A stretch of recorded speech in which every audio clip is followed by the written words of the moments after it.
আজকে রান্না করব হচ্ছে মিষ্টি কুমড়া রেসিপি। মিষ্টি কুমড়া রেসিপিটা হচ্ছে আমাদের নরসিংদী স্টাইলে রান্না করব। হ্যালো, আসসালামু আলাইকুম এভরিওয়ান, কেমন আছেন সবাই? আশা করছি ভালো আছেন। তবে এই রেসিপিটা কিন্তু আমাদের নরসিংদীতে সবাই পছন্দ করে এবং এটা খেতেও খুব ভালোবাসে। আর আমরা নরসিংদীর মানুষ খুবই পছন্দ করি এই রকম করে রান্না। তো চলেন দেখে নিই আমাদের নরসিংদী আপু এবং ভাইদের জন্য হচ্ছে এই রেসিপিটা। অন্য দেশের যারা শুটকি পছন্দ করে না তাদের জন্য এই রেসিপিটা যদি ভালো লাগে করে খাবেন। তো এখন হচ্ছে আমি তেল দিয়ে দিয়েছিলাম ফ্রাই প্যানে, দিয়ে আমি বেশ কিছু পেঁয়াজ কুচি দিয়ে দিয়েছি এবং আস্তে আস্তে কিছু রসুনের কোয়া দিয়ে দিয়েছি। রসুনের কোয়াটা কিন্তু খেতে খুব ভালো লাগে সবজির মধ্যে। এখন স্বাদ অনুযায়ী কিছু লবণ দিয়ে দিয়েছি। আপনার লবণটা অবশ্যই স্বাদ অনুযায়ী দিবেন। আমি 1 চামচের মতো দিয়ে দিয়েছি এখানে।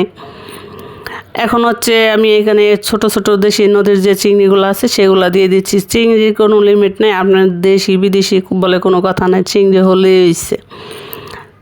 মোটকাটা চিংড়ি আপনার ছোট বড় নাই। এখন হচ্ছে আমি এখানে 1/2 চামচের মতো হলুদ দিয়ে দিচ্ছি এবং 1/2 চামচের মতো শুকনো মরিচের গুঁড়ি দিয়ে দিচ্ছি।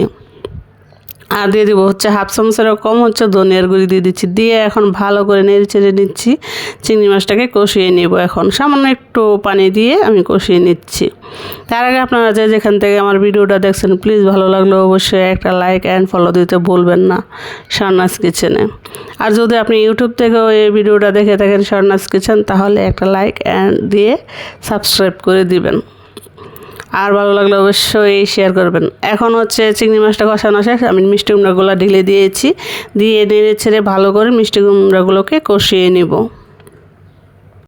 এই মিষ্টি কুমড়াগুলো কিন্তু একদম কচি ছিল এবং দেশি ছিল, আমাদের যে দেশি ছোট ছোট মিষ্টি কুমড়াগুলো হয় না কালো কালো, এটা সেই মিষ্টি কুমড়া। তো এখন হচ্ছে ঢাকনা দিয়েছিলাম, দিয়ে আমি 3-4 মিনিটের মতো ঢাকনা দিয়ে কষিয়েছি। তো দেখতে পাচ্ছেন কালারটা কিন্তু সুন্দর। আমার কিন্তু এরকম মিষ্টি কুমড়ার রেসিপি হলে আর কিচ্ছু লাগে না। একটা সময় ছিল যখন কোনো সবজি খেতে পারতাম না, শুধু নাকে গন্ধ লাগতো, কোনো কিছুই খেতে পারতাম না। এখন সবজি ছাড়া আমার চলে না। সবজি মোট কথা আমি গাছ লতা পাতা সবজি যা আছে সবই খেতে পারি। এখন নেড়ে চেড়ে ঢাকনা দিয়ে আবারও ডেকে দেবো। তার আগে এখানে একটা চাপ্পা শুটকি দিয়ে দিচ্ছি। আমি এখানে একটা ছিল, একটাই দিয়ে দিচ্ছি। আপনি এখানে চাইলে 2-3টাও দিতে পারেন যদি আপনার থাকে, ভালো লাগে খেতে বেশি দিয়ে। তবে কম দিলে এই ফ্লেভারটা ঠিক থাকে, একদম মানে মানানসই থাকে শুটকিটা কম দিলে, কারণ সব কিছুতে বেশি দেওয়া যায় না। এখন হচ্ছে আমি বেশ কিছু কাঁচামরিচ ফেলে রেখেছিলাম, সেটাকে আমি হচ্ছে একটু হালকা চেঁচা দিয়ে দিচ্ছি এবং 2-3টা দেশি রসুন আমি চেঁচা দিয়ে এখানে দিয়ে দিয়েছি। দিয়ে 3 মিনিটের মতো আমি ঢাকনা দিয়ে ডেকে রেখে দিয়েছি, এটার ফ্লেভারটা যাতে ভিতরে একদম ছড়িয়ে যায়।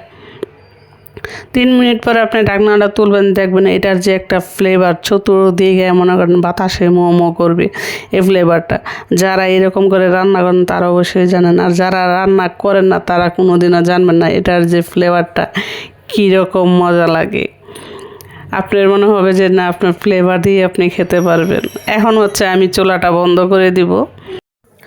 আর আমি কিন্তু এটাতে কিন্তু কোনো পানি অ্যাড করি না, আমি এই সবজির পানি দিয়ে কিন্তু সবজিটাকে রান্না করে দিয়েছি। এখন আমি চুলাটা বন্ধ করে দেবো এবং ঠান্ডা হলে পরিবেশন করব। তো এই তো দেখতে পাচ্ছেন আমার রেসিপি। যদি আপনাদের কাছে ভালো লেগে থাকে তাহলে অবশ্যই শারনাজ কিচেনটাকে একটা লাইক দিয়ে সাবস্ক্রাইব করতে ভুলবেন না, এবং যদি আপনি ফেসবুক থেকে দেখে থাকেন তাহলেও একটা লাইক দিয়ে ফলো দিতে ভুলবেন না। তো আজকের বিদায়, দেখা হবে কথা হবে নতুন কোনো ভিডিওতে নতুন কোনো রেসিপিতে।